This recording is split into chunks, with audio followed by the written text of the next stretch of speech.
Hello students, welcome to your social studies class.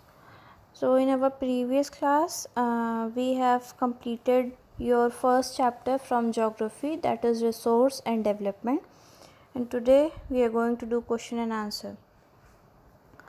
So इसमें page number 139 पे आप देखेंगे very short answer type questions हैं, उसको आपको सारे ही करने हैं ओके बट आप इसको कॉपी में नोट डाउन मत करिएगा, इसको आप सिर्फ बुक से रीड आउट करिएगा। एग्ज़ाम्स में ये कोई भी आ सकता है okay. Next is short answer type question. इसमें आप question number 1, what is sustainable economic development, suggest any 2 ways in which resources can be used judiciously okay. So इसमें आप देखेंगे सस्टेनेबल इकोनॉमिक डेवलपमेंट आपके चैप्टर में पीछे दिया हुआ है, आप उसमें से आंसर फाइंड आउट करके लिखेंगे। 3 मार्क्स का क्वेश्चन है, तो अबाउट 50 to 80 वर्ड्स के आंसर होने चाहिए, हाफ अ पैराग्राफ होना चाहिए आंसर्स में। Suggest any 2 ways resources can be used, और आपको उसमें 2 ways भी यूज़ करने हैं कि रिसोर्सेज हम ऐसे यूज़ करें जो हम फ्यूचर जनरेशन के लिए भी सेव कर सकें okay. Now see the next question, question number 3, what are the steps involve in the process of resource planning. ये आंसर भी आपको आपके चैप्टर में मिल जाएगा कि कौन कौन से स्टेप्स होते हैं जो कि रिसोर्स प्लानिंग में इन्वॉल्व होते हैं।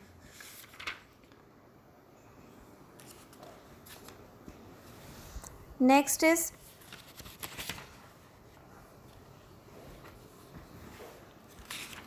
क्वेश्चन नंबर 5, आप देखिए, distinguish between renewable and non renewable resources. इसमें आपको रिन्यूएबल और नॉन रिन्यूएबल रिसोर्स में डिस्टिंग्विश करना है, डिफरेंसेस बताने हैं, एटलीस्ट 4 to 5 डिफरेंसेस आप बताएंगे। Next question is discuss the nature and distribution of black soil in India. Black soil का नेचर क्या है, डिस्ट्रीब्यूशन कैसा है, उसके जितने भी फीचर्स हैं वो आपको लिखने राइट डाउन करने होंगे आपकी कॉपी में। पेज नंबर 132 पे आप देखेंगे ब्लैक सॉइल जो टॉपिक है उसके अंडर में फीचर्स दिया है।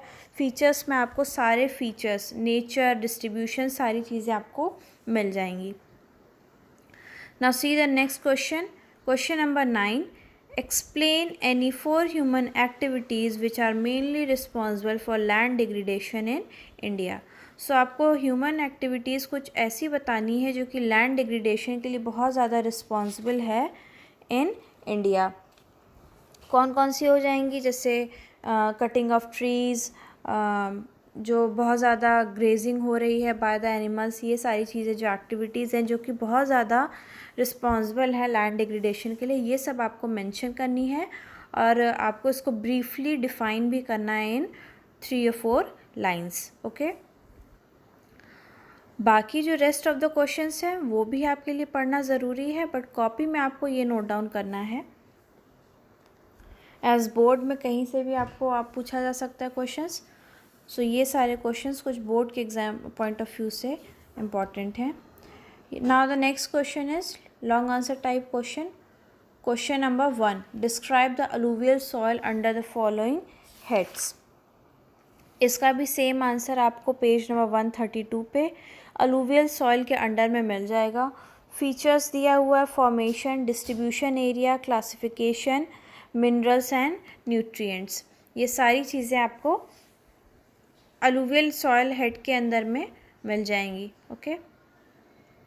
Now see the next question, question number 5, explain with example any 4 measures of conservation of natural resources. हमें कोई भी 4 मेथड्स बताने हैं जिसकी वजह से हम नेचुरल रिसोर्सेज को कंजर्व कर सकते हैं।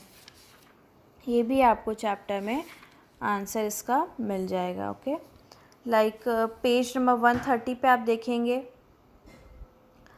कुछ 7 पॉइंट्स दिए हैं, उसको आप नोट डाउन कर सकते हैं, उसके बारे में 2-3 लाइन्स लिख सकते हैं, या फिर आप लास्ट में देखेंगे ऑन पेज नंबर 135, उस 134 एंड 135 उसमें भी कुछ मेजर्स दिए हुए हैं to conserve our natural resources okay.